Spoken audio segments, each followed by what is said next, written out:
နဲ့စားပြီးငိုခြင်းနဲ့ဆုံးတဲ့ဒီကဘာကြီးမှာအရာရာကိုမင်းနဲ့စားပြီးမင်းနဲ့အဆုံးသတ်ခြင်းနဲ့မိတာလိုချင်တာမင်းပြောင်းဖို့မလိုချင်တာမင်းမုံကိုမျောလင်းချမ်းများစွာနဲ့ငါမင်းရဲ့အချစ်ကကိုယ်အတွက်ဖြစ်ပါမလားကိုယ့်ရဲ့ချောင်းကမင်းလေးရဲ့အမြင်မှာကြည်လင်နေပါမလား။အိုမေရဲ့မင်းတယောက်ထွက်နဲ့တွေ့ပြီးတော့ပူပန်နေရတာ။မင်းဘဝတွေကမင်းမသိပဲနဲ့ကိုယ်လေးထွက်သွားရမှာ။မင်းမရှိတော့မှကိုယ်အကြောက်ဆုံးတော့တရားအချိန်တွေကစားသုံးလို့မတည်မြဲခြင်းတို့ပုံလွန်သွားတဲ့အခါ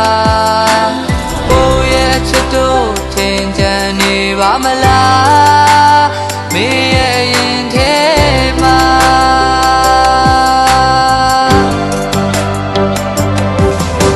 အချစ်ကိုခံစားမိကြတဲ့လူသားတွေအကုန်လုံးယူရဆိုအချစ်ဟာတကယ်ပဲအဲ့တလောက်ဆန်းချစ်တလားလို့ငါမေးချင်ဖြောင်ပြူတာရတော့လည်းမရှိပါတချို့ຢာတွေကတနာနဲ့ဥစ္စာရင်မတင်မြဲတာ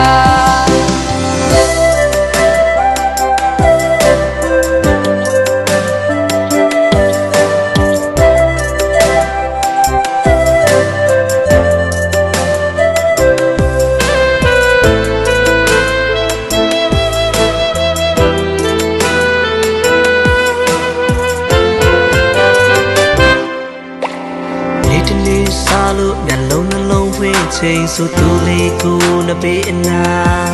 အလားဆုံးသောအပြုံးလေးတစ်ခုနဲ့ကိုသူကြိုးစိုးနေအောင်မလား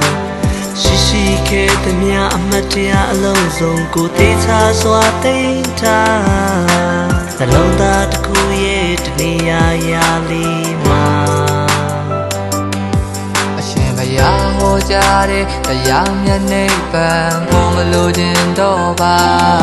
တန်တရားဆက်ဆက်တိုင်းကကိုရဲ့ဘဝကိုမေးပိုင်ဆိုင်နေမြဲပါ